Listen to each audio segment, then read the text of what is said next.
Shalom, selamat pagi, selamat datang di Renungan Harian Toraya, Kamis 29 September 2022. Sebelum masuk Renungan Harian Toraya, kita berdoa. Bapa, di dalam nama Yesus, terima kasih kami akan membaca firman-Mu, biarlah firman-Mu itu tetap tinggal di hati kami dan kami lakukan setiap hari. Haleluya, amin. Pembacaan terdapat pada 2 Raja-Raja 18 ayat 1 sampai 12. 2 Raja-Raja 18 ayat 1. Hizkia, Raja Yehuda. Maka dalam tahun ketiga zaman Hosea bin Ela, Raja Israel, Hizkia anak Ahaz, Raja Yehuda menjadi raja. Amin firman Tuhan. Tema renungan pagi ini adalah bertahan dalam kebenaran. Tumanan lan katonganan. Betapa sulit menjaga hidup kudus di lingkungan yang tidak mengenal Tuhan. Apalagi di masa kini, sangat banyak godaan duniawi yang dapat membuat kita jauh dari Tuhan. Namun, itulah resiko hidup. Sejak zaman dulu, anak-anak Tuhan sudah mengalami hal-hal yang sama, yaitu pertentangan dan godaan untuk kompromi dengan dosa. Hizkia menjadi raja di lingkungan yang jahat, baik di negaranya sendiri maupun di kerajaan Israel. Ahaz, ayah Hizkia, adalah raja yang tidak takut akan Tuhan.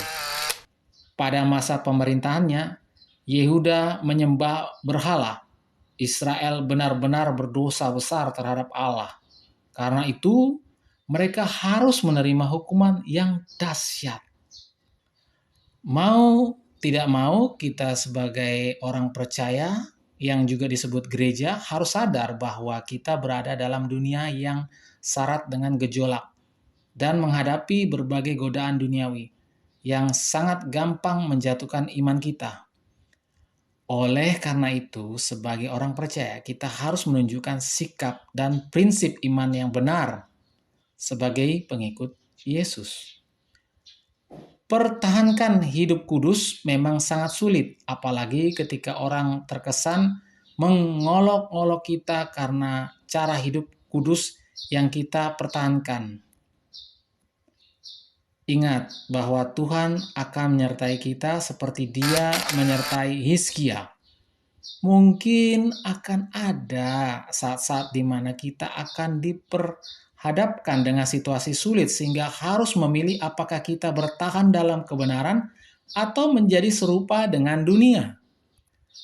Kita memang terbatas, tetapi Yesus yang adalah Tuhan dan Juru Selamat kita adalah Tuhan yang tidak terbatas dan tidak dapat dibatasi dengan apapun. Kuasanya lah yang akan menjangkau kita, menyelamatkan kita dari segala ancaman dan godaan duniawi. Percayalah, Tuhan Yesus memberkati. Amin. Mari kita berdoa. Bapa dalam nama Yesus, terima kasih atas firman-Mu ini Tuhan. Biarlah firman-Mu ini tetap tinggal di hati kami dan kami lakukan setiap hari. Dan kepada mereka Tuhan, biarlah ini akan menjadi berbuah lebat. Dalam nama Tuhan Yesus. Haleluya. Amin. Selamat pagi, selamat beraktivitas. Tuhan Yesus memberkati. Amin.